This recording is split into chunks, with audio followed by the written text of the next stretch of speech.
matin. Ah, merci. Pour moi, c'est la première fois de m'arrêter ici pour exhorter.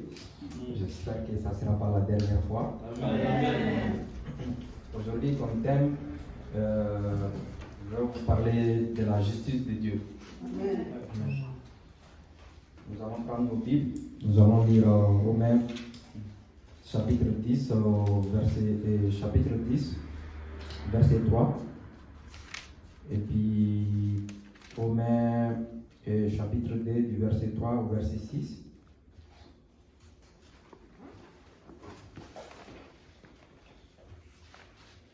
La justice de Dieu. Et j'ai fait quelques petites recherches. Je vais vous donner la définition de la justice. La justice est un principe juridique et moral fondamental. Et suivant les principes, les actions, les humains doivent être approuvés ou rejetés en fonction de leur mérite au regard de la morale. La morale, c'est comme le bien, du droit et de la vertu. C'est la définition de la justice. Mais au sein de l'État, la justice est un ensemble d'institutions, par exemple la police, tribunal et prison, qui imposent les règnes de la loi. Ça, c'est dans la société dans laquelle nous vivons. Mais il y a une autre justice qui est la justice de Dieu, que beaucoup de gens oublient et qui est très important en tant qu'enfant de Dieu. Et dans Romains 10 au verset 3, ne connaissant pas la justice de Dieu et cherchant à établir leur propre justice, ils ne sont pas soumis à la justice de Dieu. Dans ce monde d'aujourd'hui, et si on prend ce verset, nous allons voir que beaucoup de monde n'utilise pas la justice de Dieu. On se réfère à la justice du monde qui nous a été imposée par la force. C'est des fois, nous avons des problèmes. Nous avons des problèmes de justice. Par exemple, si on dit demain, moi j'ai rendez-vous au tribunal avec un juge, et si c'est moi je vais pas penser aux juges qui vont me juger, mais je vais penser à la justice de Dieu qui va me faire qui peut me bénir ce qui va se passer, qui peut triompher et puis dire la vérité. Yes. Mais dans ce monde, ce que nous voyons aujourd'hui, s'il y a la justice, quelqu'un qui est convoqué au tribunal ou quelque part, il va se confier, il va se dire, ah oui, c'est le juge là qui va me juger, il ne pense même pas à la justice de Dieu. Amen. Amen. Amen. Pour connaître la justice de Dieu, il permet de faire confiance d'abord au Seigneur, qui rendra à chacun selon ses œuvres. C'est pour cela dans Romains 2, du verset 3 au 6, vous allez voir la souveraineté des juges. La souveraineté des juges appartient à Melchizedek, dont le nom signifie roi de la justice. À travers Hébreux chapitre 7 au verset 2. Ici, la justice de Dieu ne fait que juste ne fait pas acceptation des personnes au fait. Il ne faut pas accepter, ça veut dire qu'il ne faut pas accepter la justice des personnes, mais la justice de Dieu au fait. Amen. Amen. Amen. Pour qui le jugement de Dieu est-il réservé?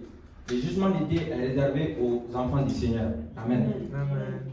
Tous ceux qui refusent de se repentir sont passibles au fait à être jugés et puis qui seront frappés en plein fouet parce qu'ils n'ont pas respecté ce que Dieu nous dit de faire.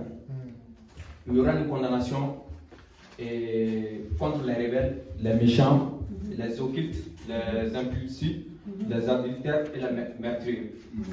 Donc, dans ce cas, la justice de Dieu pour nous, ce n'est pas parce que j'ai volé ou j'ai fait quelque chose d'autre que Dieu va qu'on ne sera pas jugé. Par exemple, si on dit oui, moi j'ai volé, je vais être jugé, mais si tu fais l'adultère aussi, tu vas être jugé par la justice de Dieu.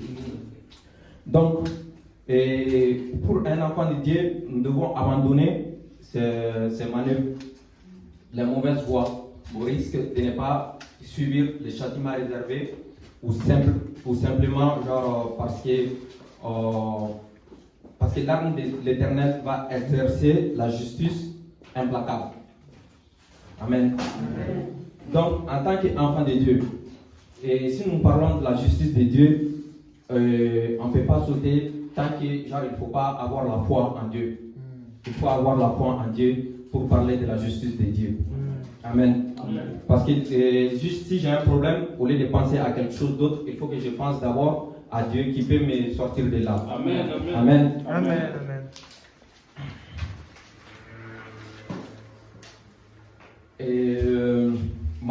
Et dans la Bible, Malachie, au chapitre 4, au verset 2, notre Dieu est le soleil de la justice. Veut faire briller sa lumière sur quiconque cherche à quitter les ténèbres pour marcher en plein jour. Amen. Amen. Amen. Ne soyez pas insensibles à cet appel. Le ciel et de la terre passeront, mais les paroles du Seigneur ne passeront point. Amen. Amen. Amen. Ici, ce passage nous dit quoi? Notre Dieu est le soleil de la justice. Ça, il n'y a pas de discussion sur ça. Et nous pouvons faire, il y a la Cour suprême, il y a des magistrats et tout. Nous pensons c'est eux qui peuvent faire la justice sur terre.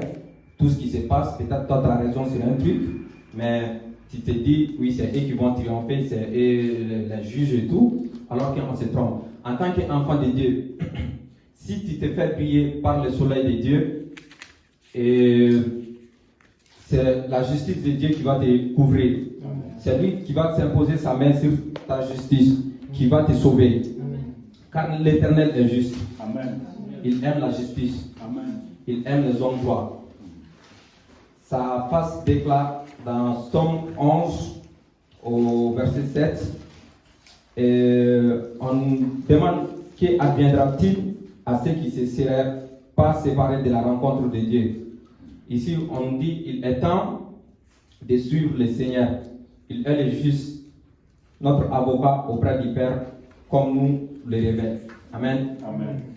Ici, pour nous dire que, quelle qu'en soit la situation, on peut mentir sur nous, et pour nous épargner de tous les mensonges sur la terre, ou tout ce qui se passe autour de nous, même nous épargner de l'adultère, des meurtres et tout, il faudra marcher avec le Seigneur et préparer sa rencontre avec le Seigneur. Amen. Amen. La justice de Dieu apporte un bonheur éternel à toute personne qui aime le Dieu. Amen. Amen. Amen. En obéissant à ses commandements. C'est tout à l'heure je disais. Et en tant qu'enfant de Dieu, il faudra respecter la parole de Dieu. Il faudra beaucoup prier. Et pour recevoir la justice de Dieu, il faudra marcher dans le droit chemin, ce que le Seigneur nous dit de faire. Amen. Amen. Et pour pratiquer le temps de la grâce, il n'est pas encore passé. Il faudra que tu sois fidèle à Dieu et tu le recevras. Et la couronne de vie réservée aux justes. Ici, la couronne de vie réservée aux justes, ce sont les gens droits qui obéissent à la parole du Seigneur, qui marchent dans le droit chemin, qui épargnent tout ce que Dieu nous dit de ne pas faire.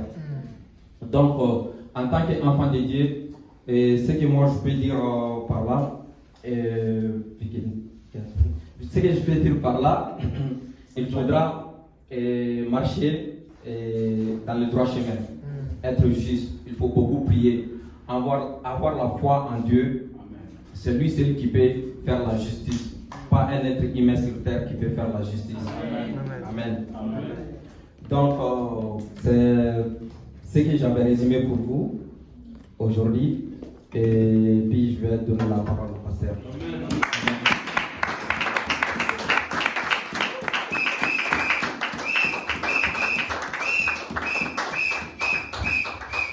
Wow, gloire à Dieu. Dieu est bon. La justice de Dieu. Que Dieu te bénisse, Mamadou. Continue comme ça. Et je sais que ce qui est devant toi est beaucoup plus glorieux que ce que tu vis maintenant. Voilà, que Dieu te bénisse. Alors, j'aimerais vous proposer 2 textes avant de clore ce moment. Premièrement, Genèse chapitre 32, du 1er verset jusqu'au 3e verset. Et après, on lira Marc chapitre 10, du verset 35 au verset 45. Alors, Genèse, si vous pouvez prendre avec moi, s'il vous plaît. Genèse chapitre 32, le 1er, le 2e et le 3e verset. Et il dit, Jacob poursuivit son chemin et des anges de Dieu le rencontrèrent. En les voyant, 32, oui, le 1er verset. Ce n'est pas ça chez vous?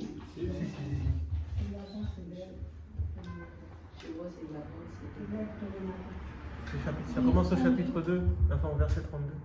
Non, Genèse 32. Genèse 32. Ce que je lis là, c'est quoi? Jacob poursuivit son chemin et les anges de Dieu. C'est le verset 2. Ah, dans d'autres versions, peut-être dans d'autres versions, on récupère le dernier verset de l'autre chapitre. Voilà. Mais si vous pouvez regarder là où ça commence, Jacob poursuivit son chemin. C'est ça, pasteur? Oui. Non, j'ai changé de version. Alors, vous avez comme moi, Jacob poursuivit son chemin, non? Oui. Jacob poursuivit son chemin et des anges de Dieu le rencontrèrent. En les voyant, Jacob dit, c'est le camp de Dieu. Et il donna à ce lieu le nom de Mahanaïm. Vous pouvez souligner, s'il vous plaît, c'est votre Bible, Mahanaïm. Le verset 3, Jacob envoya devant lui des messagers à Ésaü, son frère, au pays de Séhir, dans le territoire d'Édom. Alors, Marc chapitre 10, du verset 35 au verset 45.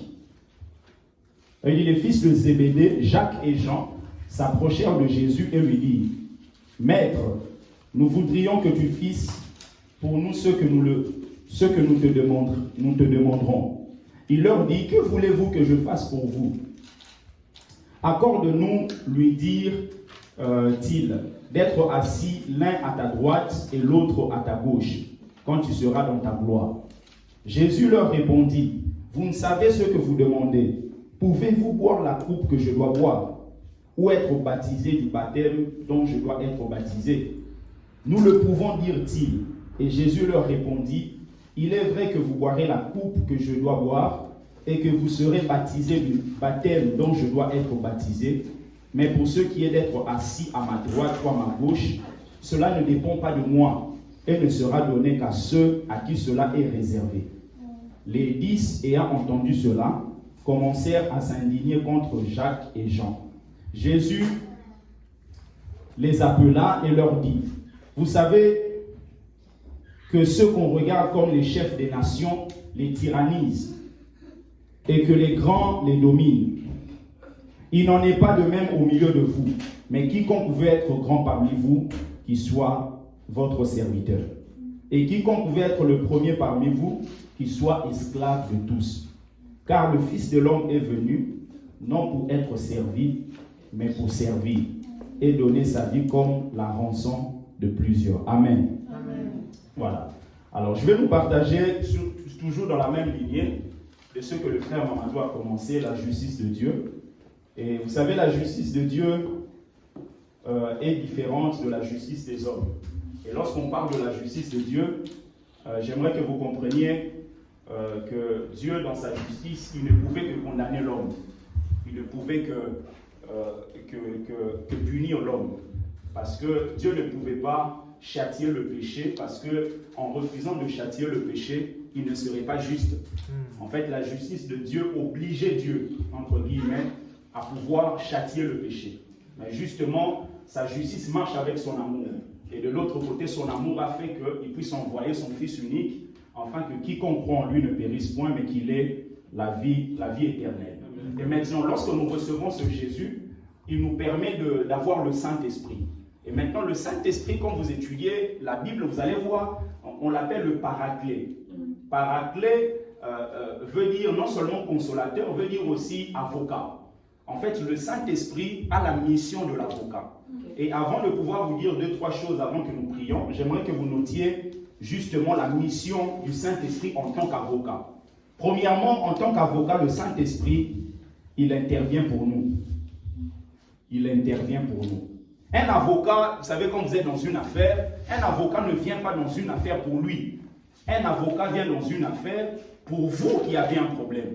Justement, le Saint-Esprit, qui est un avocat, il est là pour nous. Il n'est pas là pour lui. Parce que nous sommes faibles, nous sommes incomplets, nous sommes limités. Mais lui, en tant qu'avocat, il vient intervenir pour nous. C'est-à-dire que vous pouvez avoir une bonne éloquence, vous pouvez avoir une bonne culture générale. Mais vous allez vous rendre compte que quand vous avez un problème, vous avez besoin d'un avocat. Vous allez voir par exemple celui qui est lui-même avocat. Par exemple l'ancien président Nicolas Sarkozy, un avocat brillant, mais quand il a un problème, lui-même il cherche un autre avocat. Parce que l'avocat est là pour pouvoir intervenir à votre place. Donc le Saint-Esprit quand il vient intervenir pour nous. Il vient parler pour vous. La Bible dit d'ailleurs, lorsque vous serez arrêté quelque part, ne vous inquiétez pas de ce que vous allez dire. Parce que c'est l'Esprit qui va parler pour vous. En fait, ce n'est pas l'Esprit qui va parler à l'extérieur de vous. C'est en vous. Mais ce qui va sortir, ce sera produit par l'Esprit de Dieu. Donc, il vient premièrement intervenir. Matthieu chapitre 10, le verset 19 et le verset 20. Matthieu 10, le verset 19 et le verset 20. La Bible dit, quand on vous livrera, ne vous inquiétez ni de la manière dont vous parlerez, ni de ce que vous direz. Ce que vous aurez à dire vous sera donné à l'heure même. Car ce n'est pas vous qui parlerez, c'est l'Esprit de votre Père qui parlera en vous. Amen. Donc le Saint-Esprit va parler en vous parce que lui, il est là justement pour vous. Deuxièmement, vous pouvez noter, le Saint-Esprit en tant qu'avocat, il vient interpréter pour nous. Interpréter pour nous. Ce que vous ne comprenez pas, lui interprète pour vous. Vous allez voir dans des dossiers de justice, vous avez des mots compliqués, des mots spécifiques, des mots qui ne vous parlent pas. Mais vous allez vous rendre compte que c'est l'avocat qui peut interpréter pour vous. Il vous dira, maman, là on a écrit ça, ça veut dire ça. Vous avez lu la même phrase que lui. Mais comme lui, il est du domaine, il va vous dire, là ça veut dire ça. Ça veut dire qu'on a trouvé quelque chose dans la partie adverse. On va dire qu'on a trouvé un indice dans la partie adverse. On va vous dire, mais finalement, lorsqu'on arrive à cette étape, ça veut dire ça. On vous dit simplement, vous êtes à cette étape, mais vous ne savez pas. Ça veut dire quoi? Ça sous-entend quoi? Mais l'avocat est là pour vous expliquer. Pour vous dire, ça veut dire ça. Il interprète pour vous. C'est-à-dire que même la parole de Dieu, le Saint-Esprit interprète pour nous. C'est ainsi que la Bible déclare que nous ne devons pas interpréter la parole de Dieu comme nous voulons. C'est poussé par l'Esprit que des hommes ont parlé la part de Dieu. Donc si c'est poussé par l'Esprit que des hommes ont parlé, bah, si vous avez besoin de l'interprétation, vous avez besoin de lui-même l'Esprit de Dieu. Amen. Qui peut expliquer ma lettre écrite si ce n'est que moi l'auteur? Vous ne pouvez pas prendre mon livre d'édification, aller voir un autre pasteur et dire, pasteur, explique-nous ça. Si vous avez besoin de plus de précision avec détail, c'est vers moi que vous devez venir. Donc si le Saint-Esprit, c'est lui qui a permis que ces écrits soient là, alors allons vers lui et lui va interpréter pour nous.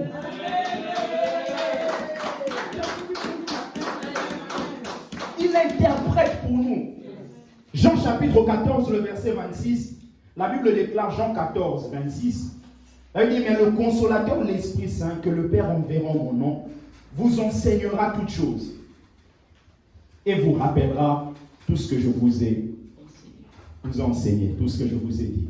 Troisièmement, qu'est-ce qu'il fait en tant qu'avocat? Il nous fortifie.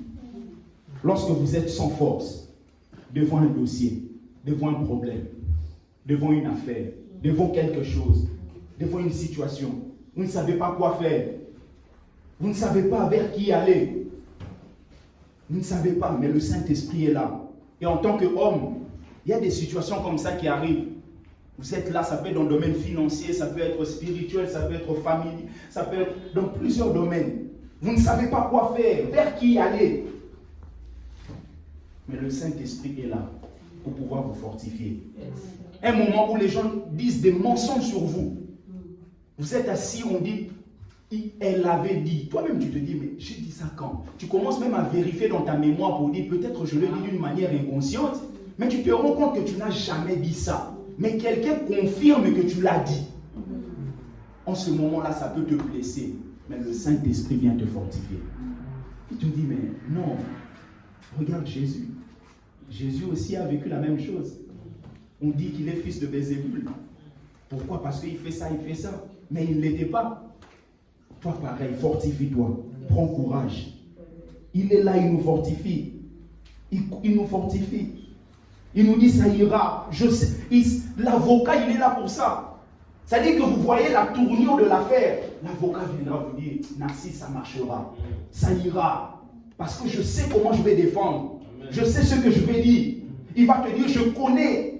Parce qu'il y a quelque chose qui n'a pas été mis en lumière dans ce dossier. Je connais une partie. Il dit ça, mais j'ai des photos par rapport à ce qu'il avait fait là-bas. C'est-à-dire qu'il te garantit que quand il va te défendre, ça va marcher. Amen. Donc le Saint-Esprit est là pour nous fortifier. Romains chapitre 8, le verset 26. Romains 8, le verset 26. La Bible déclare de même aussi l'Esprit nous aide dans notre faiblesse. Car nous ne savons pas ce qu'il nous convient de demander dans nos prières. Mais l'Esprit lui-même intercède par des soupirs inexprimables. Donc le Saint-Esprit intercède pour nous. Il nous fortifie. Il nous fortifie. Nous ne savons pas, dans notre faiblesse. Tu es faible, mais lui, il est là. Lui, il est là. Des fois, tu ne sais pas comment prier, mais le Saint-Esprit en toi va faire naître des paroles, va faire naître un parler en langue, va faire naître des mots. Toi-même, tu ne sais pas, mais j'étais fatigué, j'ai prié pendant 1 heure.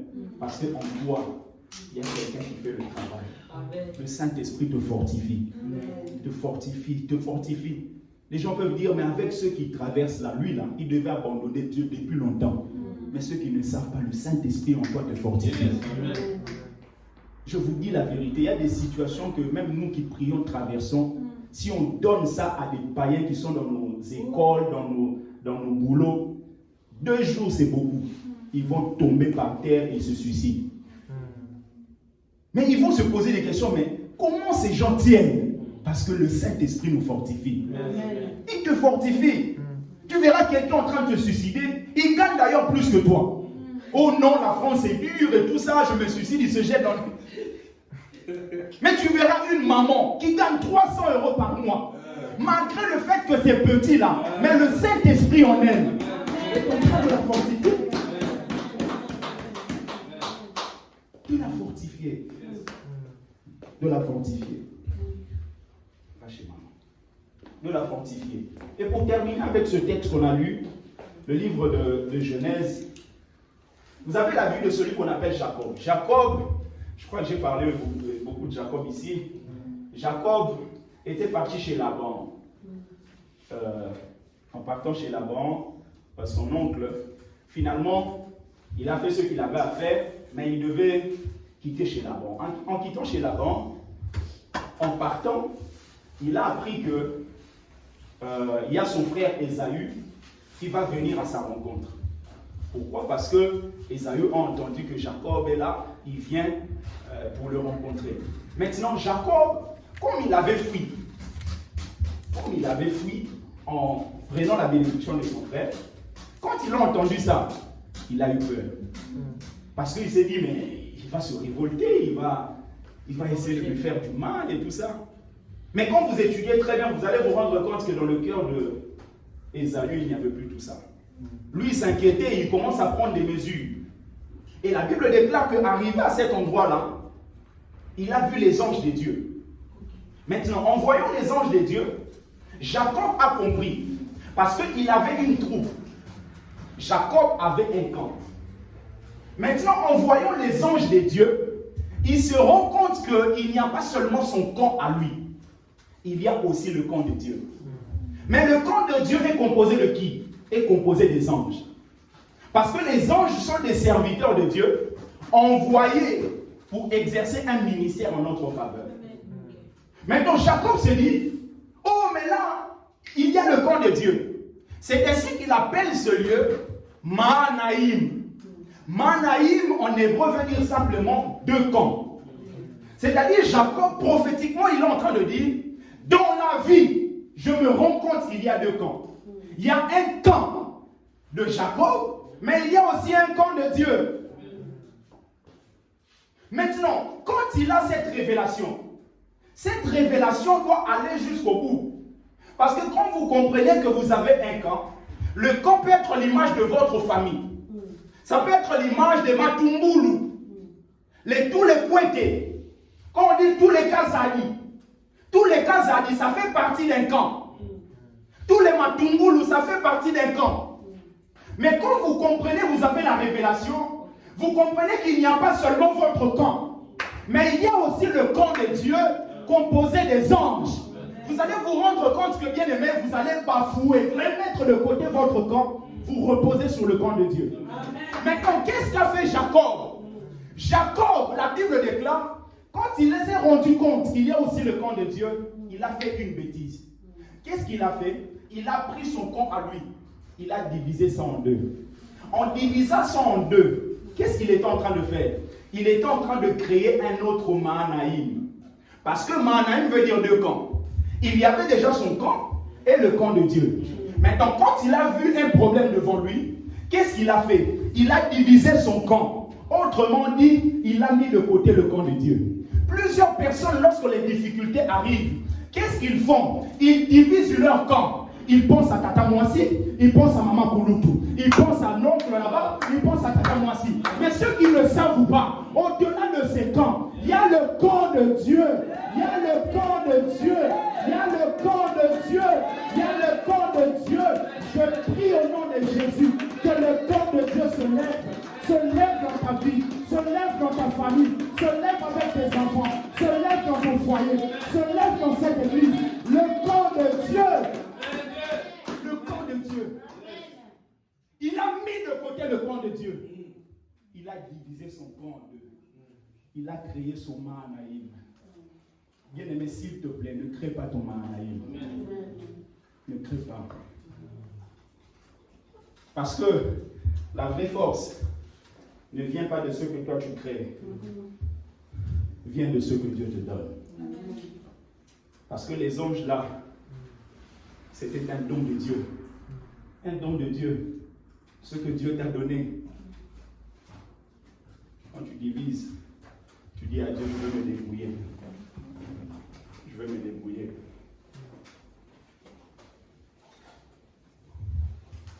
Et la Bible dit qu'il y avait deux garçons qui un jour ont demandé à Jésus, Seigneur,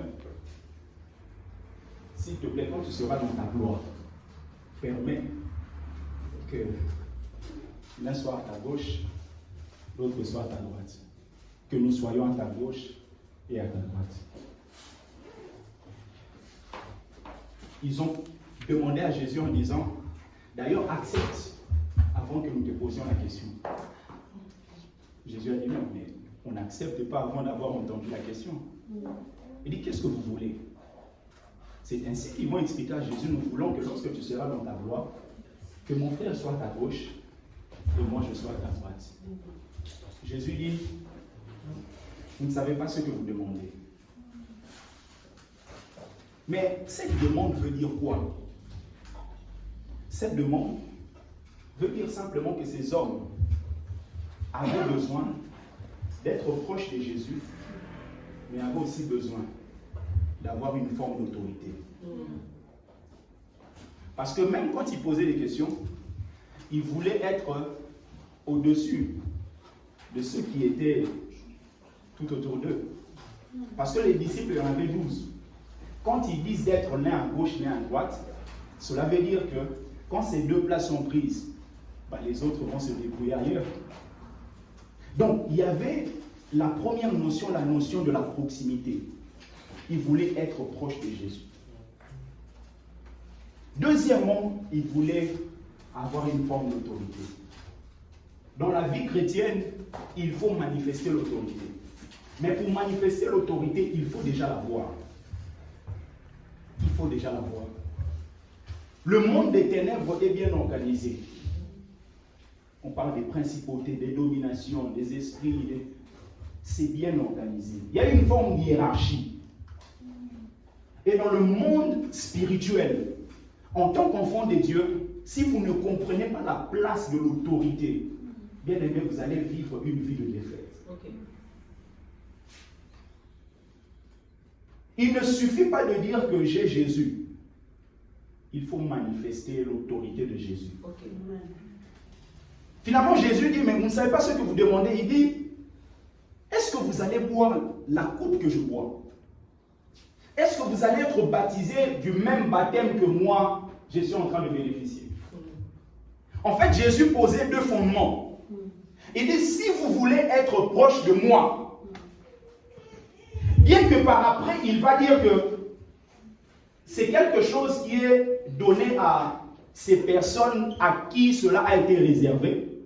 Mais Jésus est en train de dire, en fait, si vous ne buvez pas la même coupe que moi, si vous ne prenez pas le même baptême que moi, ce qui est sûr, vous ne serez pas proche de moi et vous n'aurez pas d'autorité.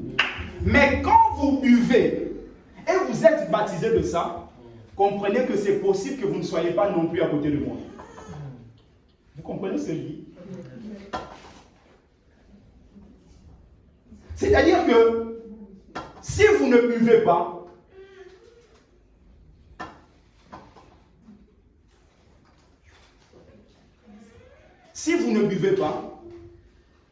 obligatoirement, vous ne serez pas à côté de moi. Et vous n'aurez pas d'autorité. Mais quand vous allez boire, et quand vous allez être baptisé, ce ne sera pas une certitude, parce que cela est donné à qui cela a été réservé. Donc Jésus leur dit, alors pour ne pas être certain que vous ne serez pas là-bas, alors ne restez pas sans boire. Mais quand il dit, si vous buvez ma coupe, ça veut dire quoi la coupe? Je l'ai dit le samedi, Jésus à un moment il fait une prière à Gethsémane. En faisant une prière à Gethsémane, Jésus dit, Père, s'il est possible, éloigne de moi cette coupe. Et après il dit, non pas ce que je veux, mais ce que toi tu veux. En fait, je vous ai dit la fois passée qu'il faut suivre la chronologie des choses. Jésus commence par parler de la coupe. Parce qu'il sait que la coupe n'est pas quelque chose de permanent. La coupe est quelque chose d'occasionnel. Mais il y a quelque chose qui doit être permanent. C'est ce qu'on appelle la volonté de Dieu. Donc il dit la coupe peut ne pas être présente. Mais ce qui doit être appliqué jour après jour, c'est la volonté de Dieu. Donc il est en train de dire autrement, si cette coupe fait partie de ta volonté, alors je vais la boire. Mais si elle ne fait pas partie de ta volonté, alors qu'elle s'éloigne de moi. Dans la vie, il faut commencer à faire de telles prières. Seigneur, si cela est ta volonté, alors je veux vivre ça. Même si ça va me faire pleurer, même si ça va me créer de problèmes, même si, c'est-à-dire que même quand ça te crée de problèmes, quand c'est la volonté de Dieu, Dieu lui-même sait comment te sortir de là. Il dit ensuite, baptisé de mon baptême, c'est-à-dire connaître la mort. Connaître la mort. Vous ne pouvez pas être proche de Jésus et expérimenter l'autorité si vous n'avez pas expérimenté la dimension de la mort. Mourir en vous-même, dans vos passions, dans ce que vous aimez, mais qui ne célèbre pas Dieu, dans ce que vous chérissez, mais qui ne donne pas gloire à Dieu. Qui ne donne pas gloire à Dieu. Parce que quand Dieu vous donne une autorité, il vous permet d'être un modèle. Mais vous allez vous rendre compte qu'un modèle, s'il fait les mêmes choses que les autres, il n'est plus modèle. Si même en étant à l'église, vous faites les choses comme tous les autres frères, vous ne serez pas un modèle. Parce qu'un modèle, c'est celui qu'on suit. Et on ne peut pas suivre quelqu'un qui fait les mêmes choses que nous. Quand on dit que Jésus est un modèle pour nous, Parce qu'il fait des choses que nous n'avons pas encore fait. Il est en train d'aimer ceux qui sont en train de le persécuter. Justement, c'est une grande motivation pour chacun de nous. Une grande motivation pour chacun de nous. Grande motivation pour chacun de nous. Mourir en vous-même, ça vous permet d'être proche de Jésus et de vivre son autorité. Et de vivre son autorité. Et de vivre son autorité. Le baptême était sa mort sur la croix. Et pourquoi il devait connaître la mort? Il devait connaître la mort pour libérer la vie. Vous allez voir même dans la famille des insectes, il y a certains parmi ces insectes qui libèrent la vie en mourant. Et c'est le principe du royaume de Dieu. L'apôtre Paul est en train de dire, la mort agit en vous, en nous, mais la vie agit en vous. Pourquoi? Parce que pour que la vie puisse agir dans la vie de ceux qui vous écoutent, qui sont avec vous, il faudrait que la mort agisse en vous. C'est en mourant qu'on arrive à libérer la vie. En fait, en mourant, c'est un peu comme si vous êtes en train de casser une coquille qui permet de libérer quelque chose. Libérer la vie. Parce que Jésus, aussi longtemps qu'il était sur la terre, aussi longtemps qu'il marchait sur les routes de Jérusalem et autres, il ne libérait pas la vraie vie. La vraie vie a été libérée lorsqu'il a été mis à mort. C'est en mourant que vous donnez vie. C'est en mourant que vous donnez vie. Vous mourrez en vous-même pour que ceux qui sont tout autour de vous puissent se dire non, vraiment Dieu m'a fortifié. Dieu m'a encouragé. Dieu m'a encouragé. Ce monde est rempli des hommes qui sont dans le désespoir. Vous verrez quelqu'un qui gagne bien sa vie, mais être dans le désespoir. Et ce désespoir a besoin de quoi? A besoin de la libération de la vie. Mais la libération de la vie ne peut pas être effective aussi longtemps que la vie n'agit pas en vous. Jacob devait comprendre que le camp de Dieu, c'est un don que Dieu m'a donné. C'est un don que Dieu m'a donné. Et justement, quand vous libérez la vie en mourant, bien aimé, Dieu prend soin de vous pour que jour après jour, vous soyez une bénédiction pour les autres. Vraiment que Dieu vous bénisse. Que Dieu vous bénisse. Que Dieu vous bénisse. Que Dieu vous bénisse. Que Dieu vous bénisse. Que Dieu vous bénisse. Est-ce que quelqu'un peut incliner sa tête, prier le Seigneur? La justice de Dieu, Dieu demeure juste. La Bible dit qu'il ne fait pas exception de personne. Dans sa justice, son amour a été manifesté. Il nous a sauvés et il nous a donné le Saint-Esprit. Tu as besoin de l'Esprit. Les trois dimensions que nous avons vues, le Saint-Esprit intervient pour nous. Le Saint-Esprit interprète pour nous. Le Saint-Esprit nous fortifie. Nous avons vu, bien aimé, tu as besoin de vivre Mahanaïm. Ne pas créer ton Mahanaïm. Vivre le camp de Dieu. Est-ce que quelqu'un peut lever sa voix et prier? Prions au nom de Jésus. Éternel Dieu, merci. Merci parce que tu es fidèle. Merci parce que tu es bon. Merci parce que tu es digne de louange. Merci Seigneur. Merci parce que tu es parfait. Merci parce que nul n'est comme toi. Merci parce que nul ne peut te comparer à toi. Merci parce que tu es parfait. Que l'honneur et la gloire te reviennent. À toi le Dieu qui est au-dessus de tout. Merci pour ta fidélité.